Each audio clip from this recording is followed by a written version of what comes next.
Hello everyone, welcome back to my channel commerce enlightenment. अपनी आज की इस वीडियो में हम, जैसा कि मैंने अपनी पिछली वीडियो में बोला था कि हम इलास्टिसिटी ऑफ डिमांड के न्यूमेरिकल प्रॉब्लम्स भी सॉल्व करेंगे, तो अपनी आज की इस वीडियो में हम मांग की कीमत लोच के परिकलन से संबंधित क्रियात्मक प्रश्न, दैट मीन्स हम न्यूमेरिकल क्वेश्चन सॉल्व करने वाले हैं related price elasticity of demand. सबसे पहले हम आज कीमत लोच यानी कि प्राइस इलास्टिसिटी ऑफ डिमांड की ही क्वेश्चंस देखने वाले हैं। इसके बाद आगे आने वाली वीडियो में हम आय लोच यानी कि इनकम इलास्टिसिटी से भी रिलेटेड क्वेश्चंस करेंगे और उसके बाद क्रॉस इलास्टिसिटी से रिलेटेड क्वेश्चंस भी करेंगे। तो ठीक है, चैनल पे बने रहिएगा। आज हम फिलहाल के लिए कीमत लोच यानी कि प्राइस इलास्टिसिटी के क्वेश्चंस देखने वाले हैं, जिसमें कि क्वेश्चन नंबर 1 है। मैं पढ़ना स्टार्ट करती हूँ।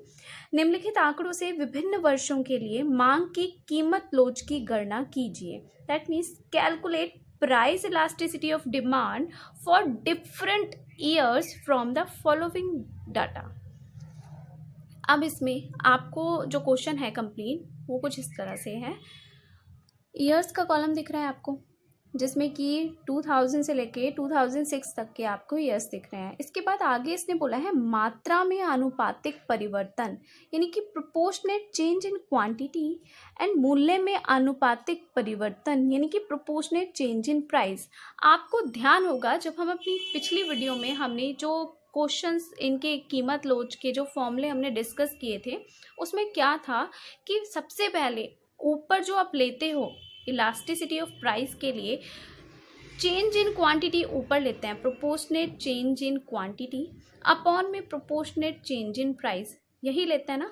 तो वो इसने हमें खुद से निकाल के दे रखा है, प्राइस वो भी निकाल के दे रखा है, तो बस हमें फॉर्मूले में ही तो रखना है। तो इसका सॉल्यूशन बहुत ही सिंपल है, इतना तो आप क्वेश्चन से नोट कर ही लोगे। एक कॉलम और इंक्रीज हो जाएगा और देखिए फॉर्मूला क्या बनेगा, सॉल्यूशन देख लेते हैं। आपको इस फॉर्मूले में रखना है proportionate change in quantity upon में प्रोपोर्शनेट चेंज इन प्राइस। तो देखिए आपको दिख रहा है सॉल्यूशन, ईयर का कॉलम क्वेश्चन से नोट कर लिया, proportionate change in quantity question से नोट हो जाएगा, ये भी आपको क्वेश्चन में गिवन था। आपको ये वाला कॉलम क्रिएट करना है बस। अब इसमें देखिए इस फॉर्मूले के अकॉर्डिंग आपको प्राइस से क्वांटिटी के प्रोपोर्शनेट में बस भाग करना है, डिवाइड करके आपको ये मिल जाएगा। अब एक और बात, मैंने जब आपको इसका थ्योरी पोर्शन डिस्कस किया था तो मैंने एक बात आपको बोली थी कि इलास्टिसिटी ऑफ प्राइस में आपको कोई भी साइन नहीं लगाना होता है, ठीक है। क्यों? क्योंकि प्राइस इलास्टिसिटी का रिलेशन नेगेटिव रिलेशन ही होता है, तो लगाने की कोई ज़रूरत ही नहीं होती है। तो यहाँ पे आप साइन को इग्नोर करोगे, देखिए कोई ना कोई एक चीज़ नेगेटिव ज़रूर आती है। यहाँ पे ये पॉजिटिव है तो ये नेगेटिव है, ये पॉजिटिव है ये नेगेटिव है, यहाँ पे ये नेगेटिव है ये पॉजिटिव है। तो एक ना एक साइन आपको हर सीरीज़ में नेगेटिव मिलेगा, दूसरा पॉजिटिव होगा। तो ये आंसर भी आपको अगर मैथमेटिकली रूल के अकॉर्डिंग जाएँ तो नेगेटिव चार्ज लगाना चाहिए, बट हम क्यों नहीं लगाते, रीज़न मैं बता चुकी हूँ। तो यहाँ पे आप साइन को इग्नोर करोगे, ठीक है। दूसरी बात, आप ज़ीरो से देखिए, यहाँ पे ज़ीरो से हम भाग कर रहे हैं, किसी में भी आप ज़ीरो से भाग करोगे तो आप यहाँ पे इन्फिनेटिव का साइन लगाओगे, लेकिन अगर किसी संख्या से आप ज़ीरो में भाग करते हो तो आप ज़ीरो लिखोगे, बस इतना ध्यान रखिएगा, ठीक है। तो क्वेश्चन पहला इजी है, समझ में आ गया। अब देखते हैं नेक्स्ट क्वेश्चन। सेकेंड क्वेश्चन है, अब A company sells 2000 units of its product at the rate of ₹10 per unit। यानी कि एक कंपनी अपने प्रोडक्ट की 2000 यूनिट सेल करती है, किस प्राइस पे भाई, ₹10 पर यूनिट के प्राइस पे। On the recommendation of sales manager the price of the product is reduce to ₹8 per unit. यानी कि मैनेजर, सेल्स मैनेजर के कहने पर या उसके सुझाव पर प्रोडक्ट का प्राइस कम करके ₹8 पर यूनिट कर दिया। As a result of which the demand of the product rose to 3000 unit. यानी इस प्रोसेस के बाद क्या हुआ कि आपकी जो डिमांड है वो बढ़ के 3000 यूनिट हो गई। कैलकुलेट इलास्टिसिटी ऑफ डिमांड, आपको इलास्टिसिटी ऑफ डिमांड का कैलकुलेशन करना है। अब यहाँ पे आपको क्या चीज़ें समझ में आ रही है भाई, पहले वाली आपको क्वांटिटी पता है तो ये आपका Q1 होगा 2000 यूनिट। इसके बाद में आपको प्राइस भी पता है P1, इसके बाद में प्राइस घट के हो गया ₹8 तो P2 हमें पता चल गया। इसके बाद क्वांटिटी में भी चेंज हो गया और आपका क्वांटिटी हो गया Q2 3000 यूनिट। ठीक है, अब क्वेश्चन हमें पूरी तरह से क्लियर हो गया है। तो चलिए अब क्या करना है, अब हमें इसको फॉर्मूले में रख देना और आपको ध्यान होगा फॉर्मूला बड़ा सिंपल सा था। प्रोपोर्शनेट चेंज इन डिमांड में प्रोपोर्शनेट चेंज इन प्राइस से भाग करना होता है बस। और उसमें भी आपको ध्यान होगा हमने दो मेथड आपको पता है, एक तो हम परसेंटेज मेथड से कर सकते हैं क्वेश्चन को, दूसरा आर्स मेथड था जिसको चाप रीति बोलते हैं हिंदी में, तो उस मेथड से भी कर सकते हैं। बट क्वेश्चन में तो कहीं कोई इन्फॉर्मेशन ही नहीं है। अगर कोई इन्फॉर्मेशन नहीं है तो ये आपकी चॉइस है, आप किसी भी मेथड से जा सकते हो। लेकिन कई बार क्या होता है कि क्वेश्चन में ना इस तरह से बोलते हैं कि वैकल्पिक विधि से क्वेश्चन को सॉल्व कीजिए, यानी कि बाय यूजिंग ऑल्टरनेटिव मेथड। तो जो ऑल्टरनेटिव मेथड होता है ना, वो आर्स मेथड को ही ऑल्टरनेटिव बोलते हैं। तो हम दोनों ही मेथड वैसे देखने वाले हैं। तो चलिए इसका सॉल्यूशन देखना शुरू करते हैं। आपको दिख रहा होगा अब इसका सॉल्यूशन। अब देखिए आपको गिवन इन्फॉर्मेशन के अकॉर्डिंग इतना तो क्लियर हो गया कि Q1 क्या था, Q2 क्या था, पूरा क्वेश्चन आप एक बार देख लीजिए ऊपर। तो हमें क्वेश्चन पता है P1 P2 Q2 Q1, ये हम डिस्कस कर लिए हैं, यहाँ पे आपको नोट भी है।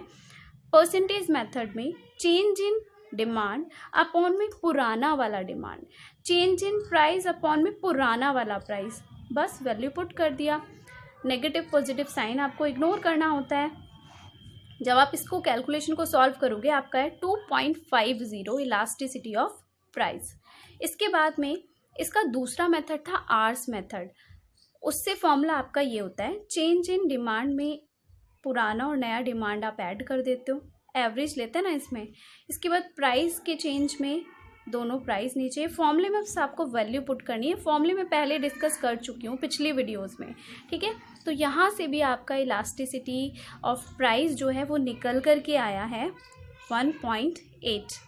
अब इन दोनों से आपको क्या पता चल रहा है भाई आपका, अब देखो दोनों मेथड, अगर आप मेथड चेंज करते हो तो आपका इलास्टिसिटी ऑफ डिमांड का वैल्यू भी चेंज आ रहा है। लेकिन कोई बात नहीं, आपको मेन होता है कि भाई इलास्टिसिटी किस टाइप की है, वो दोनों में ही आपको दिख रहा है ग्रेटर देन 1 है। ग्रेटर देन 1 का क्या मतलब है, आपकी हाईली इलास्टिक डिमांड है यहाँ पे। ओके, चलिए फिर नेक्स्ट क्वेश्चन पे चलते हैं।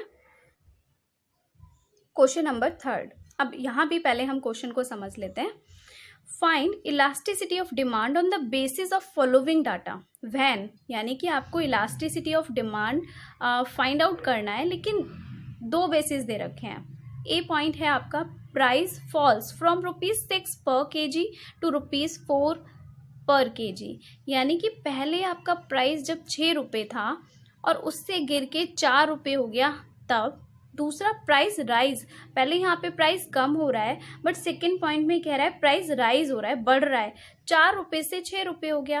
तो भाई फर्स्ट कंडीशन के अकॉर्डिंग हमारा प्राइस गिवन है, तो पहले वाला प्राइस P1 एंड दूसरे वाला प्राइस P2 हो गया। लेकिन इन सेकेंड कंडीशन पहले वाला प्राइस P1 आपका ₹4 एंड P2 हो गया आपका ₹6। अब हम पहले ना हम इसी कंडीशन के अकॉर्डिंग सॉल्यूशन देख लेते हैं, फिर सेकंड पे जाएंगे। आगे देखें तो ये ऊपर की इन्फॉर्मेशन ही हिंदी में लिखा हुआ है। आगे क्वेश्चन है प्राइस पर kg, तो पहली कंडीशन के अकॉर्डिंग ₹6 था पहले प्राइस, कम होके फॉल्स यानी कम होके 4 हो गया। तो भाई इनकी क्वांटिटी और चाहिए, तो क्या ये क्वांटिटी है हमारे पास? नहीं। क्या लिखा हुआ है यहाँ पे? टोटल आउटले रुपीज़, ये क्वांटिटी नहीं है और हमें तो क्वांटिटी चाहिए। आपको ध्यान होगा जब हमने फॉर्मूले डिस्कस किए थे तो टोटल आउटले क्या था भाई, टोटल आउटले निकलता कैसा है, ये दे रखा है, यानी कि कितना खर्चा किया। ₹6 पर यूनिट की जो चीज़ थी उसके लिए आप ₹1080 खर्च कर रहे हो। ₹4 पर यूनिट की जो आपकी चीज़ थी उस वस्तु के लिए आप ₹1440 खर्चा कर रहे हो। दैट मीन्स कितना खरीदा फाइंड आउट करने के लिए आप प्राइस से इस टोटल एक्सपेंसेस में अगर भाग कर देते हो तो आपकी क्वांटिटी निकल के आ जाएगी कि नहीं। टोटल आउटले क्या था? टोटल आउटले आपका price per unit and quantity का मल्टीप्लाई होता था।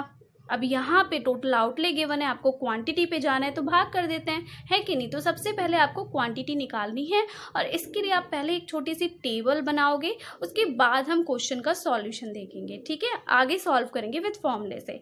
तो सॉल्यूशन में सबसे पहले हम एक टेबल बना लेते हैं, वो एज अ वर्किंग भी आप बना सकते हो। तो देखिए इसका सॉल्यूशन देखना शुरू करते हैं। आप देख पा रहे हो सबसे पहले एक सॉल्यूशन में हमने टेबल बनाई है, preparation of demand schedule. Price आपको दे रखा है पर केजी का, टोटल आउटले दे रखा है वो हमने नोट कर लिया।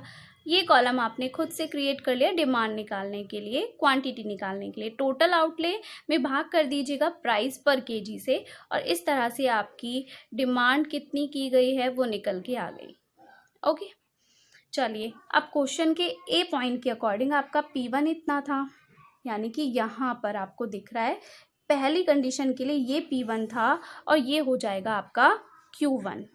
ओके, तो P1 एंड Q1 एंड फिर प्राइस कम होके हो गया 4 रुपीज़, तो भाई P2 ये हो गया, इसके जस्ट सामने वाला ये आपका Q2 हो गया, है कि नहीं। अब हम इलास्टिसिटी निकालने के लिए फॉर्मूले पे जाते हैं और सबसे पहले हम ए पार्ट को ही देखना शुरू करते हैं। तो नीचे देखिए फॉर्मूला तो आपका ये लगेगा, क्वांटिटी का डिफरेंस अपॉन में Q1 डिवाइडेड बाई प्राइस का डिफरेंस अपॉन में P1, पुराना वाला प्राइस। तो इसका देखिए ए पार्ट जो था उसके अकॉर्डिंग क्वांटिटी का डिफरेंस ले लिया हमने, प्राइस का डिफरेंस ले लिया, पुराना वाला हमने प्राइस पुराना वाला ले लिया एंड यहाँ पे क्वांटिटी पुराना वाला ले लिया। इसको सॉल्व किया, आपका EP निकल के आ गया 3। ओके, इसके बाद इसका जो दूसरा पार्ट है उसके अकॉर्डिंग जाएं तो ऊपर देखिए दूसरे के लिए उसने क्वेश्चन में क्या बोला था। क्वेश्चन में बोला था भाई सेकेंड कंडीशन में प्राइस जो है वो राइज हो रहा है, बढ़ रहा है। पहले आपका 4 था और फिर 6 हो रहा है, तो अभी जो आपकी कंडीशन है यहाँ पे चेंज हो गई। पहले ये आपका P1 था बट अब ये P2 हो गया और ये आपका P2 था बट अभी की कंडीशन में ये सेकंड पॉइंट के लिए P1 हो गया, ठीक है। इसी तरह से अब इनकी क्वांटिटी जो सामने वाली थी वो भी चेंज हो गई। अब ये Q1 नहीं है, सेकंड कंडीशन के लिए Q2 है और ये आपका Q1 होगा, ठीक है। इसके अकॉर्डिंग हम देखिए इसका सॉल्यूशन। अब क्वांटिटी का डिफरेंस, तो यहाँ डिफरेंस पे तो कोई इफेक्ट नहीं पड़ा, ये आगे पीछे लिखते हैं, यहाँ पे 180 था, यहाँ भी 180 है, लेकिन आपका Q1 तो चेंज हो गया। यहाँ पे 180 था बट यहाँ पे अब लोगे 360 को Q1। यहाँ पे प्राइस का डिफरेंस तो सिमिलर है, दोनों में सिमिलर है, बट बेस में तो चेंज हो गया ना, यहाँ पे 4 आ गया, यहाँ पे 6 था। तो अभी इस कंडीशन में आपकी इलास्टिसिटी कैसी आई है भाई, परफेक्ट 1 आ रही है, यानी कि यूनिटरी आपकी डिमांड है। यहाँ पर आपका ग्रेटर देन 1 है, यानी हाई इलास्टिक डिमांड है। ओके, क्लियर है। तो चलिए बढ़ते हैं हम अपने नेक्स्ट क्वेश्चन पे। नेक्स्ट 4th क्वेश्चन है आपका, demand of a commodity decrease from 200 units to 150 units. यानी कि डिमांड ना, आपकी किसी वस्तु की डिमांड पहले इतनी थी बाद में इतनी हो गई। इससे क्या पता चल रहा है भाई, Q1 आपको पता है 200 यूनिट एंड Q2 आपको इतना हो गया, डिमांड घट के इतनी हो गई, सही है। इसके बाद में as a result of 10% increase in its price, आपकी वस्तु का प्राइस 10% बढ़ने के कारण जो डिमांड पहले 200 यूनिट थी वो घट के 150 यूनिट हो गई, ठीक है। समझ में आ रहा है ना question. Calculate price elasticity of demand. अब आपको परसेंट में इंक्रीज इन प्राइस आपको खुद से दे दिया, तो हमें तो परसेंट इंक्रीज इन प्राइस निकालना पड़ता था ना। क्वेश्चन हमारा जो इलास्टिसिटी निकालने का जो फॉर्मूला था डिमांड का, वो क्या होता है, परसेंट या proportionate change in quantity upon में परसेंट या प्रोपोर्शनेट चेंज इन प्राइस। तो हमें खुद से दे दिया भाई प्रोपोर्शनेट चेंज इन प्राइस तो 10%, ये नहीं पता हमें, तो इसका एज अ वर्किंग हम प्रोपोर्शनेट चेंज इन क्वांटिटी निकाल लेते हैं। बिकॉज ऑफ परसेंट का साइन दे रखा है तो हम परसेंट के लिए 100 से मल्टीप्लाई कर देंगे, इतना ही तो चेंज हो जाएगा, ठीक है। तो इतना पोर्शन हम करते हैं, देन चलो सॉल्यूशन देखते हैं सीधे। सबसे पहले आप ऐसा वर्किंग निकालोगे परसेंट चेंज इन डिमांड, तो चेंज इन डिमांड पुराना वाला डिमांड मल्टीप्लाई 100, अब ये हो गया आपका परसेंट में चेंज 25% आया। अब आपको क्वेश्चन के अकॉर्डिंग पता था कि आपका परसेंट चेंज इन प्राइस 10% है, वैल्यू पुट कर दिया और आपका आंसर आ गया। इलास्टिसिटी ऑफ प्राइस आपका क्या निकल के आया है, ग्रेटर देन 1, दैट मीन्स कैसी आपकी यहाँ पे इलास्टिसिटी डिमांड है, हाई इलास्टिक डिमांड। ओके, चलिए नेक्स्ट क्वेश्चन देख लेते हैं फिर।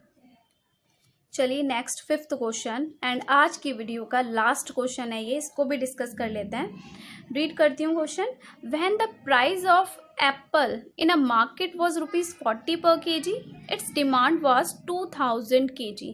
यानी कि सेब की कीमत जब मार्केट में 40 रुपये प्रति किलोग्राम थी तो उसकी डिमांड कितनी थी भाई? मार्केट में 2000 किलो सेब की डिमांड थी। डिमांड डिक्रीजेस टू 1600 kg, यानी कि 1600 किलोग्राम हो गई 2000 से डायरेक्टली घट के। Calculate its new price of price elastic of demand is इतना, यानी कि ये कहना चाह रहा है भाई न्यू प्राइस निकालिए जब इसकी प्राइस इलास्टिसिटी ऑफ डिमांड इतनी है। इसका मतलब हमें क्या क्या गिवन है भाई? प्राइस पहले वाला तो पता है हमें, P1 इतना है। क्वांटिटी पहले Q1 वो भी हमें दिख पा रही है, और कम हो के आपकी क्वांटिटी इतनी हो गई तो Q2 भी हमको मिल गया। लेकिन प्राइस दूसरा वाला वो नहीं पता, न्यू प्राइस, यानी कि हमसे ये P2 फाइंड आउट करने के लिए बोल रहा है, और EP ऑलरेडी गिवन है इस बार हमें, इलास्टिसिटी ऑफ प्राइस। कोई दिक्कत नहीं है, फॉर्मूले में एक चीज़ मिसिंग है, रख दो सारी चीज़ें और सॉल्व कर लीजिए। तो चलिए इसका सॉल्यूशन भी एक बार देख लेते हैं। ये सब मैंने ऊपर क्वेश्चन में डिस्कस कर दिया है आपको। आगे फॉर्मूला हमारा ये होता है, इसके अकॉर्डिंग देखिए, चलिए वैल्यू पुट करना शुरू करते हैं। तो क्वांटिटी का डिफरेंस, क्वांटिटी दोनों पुट कर दी, पुराना वाला क्वांटिटी यहाँ पर आ गया, प्राइस का डिफरेंस एंड पुराना वाला प्राइस हमने ले लिया। EP हमें पता था वो वैल्यू पुट कर दिया। यहाँ पे P2 का नहीं पता तो P2 एज इट इज़ रखा हुआ है। इसके बाद में जब आप इसको मल्टीप्लाई के साइन में कन्वर्ट करोगे तो नीचे का पोर्शन ऊपर एंड ऊपर का पोर्शन नीचे हो जाएगा। एंड इसके बाद आप इसको सॉल्व कर दीजिएगा। देखिए ये 2 0 से 2 0 कट हो गया, एक ये आपका कट हो गया, इससे आप कट कर सकते हो, इसको भी कर सकते थे, इसको भी कर सकते हो। 4 2 8 हो गया। अब इसके बाद में ये अपॉन का पोर्शन एज इट इज़ है, इसके बाद आप क्रॉस मल्टीप्लाई कर लीजिएगा, और उसके बाद में आपका इस तरह से P2 का वैल्यू निकल के आ रहा है 58 अपॉन में 1.25 एंड डिवाइड करके आपका निकल के आया 46.40। अब देखिए यहाँ पे प्राइस पूछ रहा था, तो प्राइस तो इन रुपीज़ में होता है ना, तो यहाँ पे अब ज़रूर लगाइएगा रुपीज़। लेकिन वैसे जब हम इलास्टिसिटी निकालते हैं तो उसके बाद में कोई यूनिट आपको यूज़ नहीं करनी है, लाइक किलोग्राम, रुपीज़, ये कुछ नहीं लगाना होता है। EP आपकी एज इट इज़ रहती है, 1 है 1, पॉइंट में है पॉइंट में, या ग्रेटर देन, लेस देन, जो भी है एज इट इज़ रखी जाती है, कोई यूनिट नहीं लगाते। बट यहाँ पे प्राइस पूछ रहा है तो प्राइस रुपीज़ में होगा, इसलिए आप रुपीज़ लगाओगे। आज हमने जितने भी आपके प्राइस इलास्टिक डिमांड के क्वेश्चंस होते हैं मोस्टली हमने डिस्कस कर लिए, हर टाइप के क्वेश्चन। आई होप आपको सारा आज का जो कंटेंट है, आपके क्वेश्चंस हैं वो क्लियर हुए हैं सारे विद फॉर्मूले। और मैं आपको कुछ वर्क भी देके जा रही हूँ जो आप करोगे। अब आपको आपकी स्क्रीन पे कुछ क्वेश्चंस दिखाई देंगे, ये आपको एज अ होमवर्क है, और इन क्वेश्चंस के नीचे आपको ऑलरेडी आंसर्स भी गिवन है, तो जब आप अपना क्वेश्चन करेंगे तो आप अपने आंसर भी मैच कर सकते हो वहाँ से, ठीक है। और एक बात, अगर आपको वीडियो पसंद आती है, समझ में आती है, तो वीडियो को लाइक कर दीजिएगा एंड आप अपने दोस्तों में शेयर भी कर सकते हो इसको। फिलहाल के लिए thank you for watching this video, मिलते हैं नेक्स्ट वीडियो में। Okay, till then bye bye.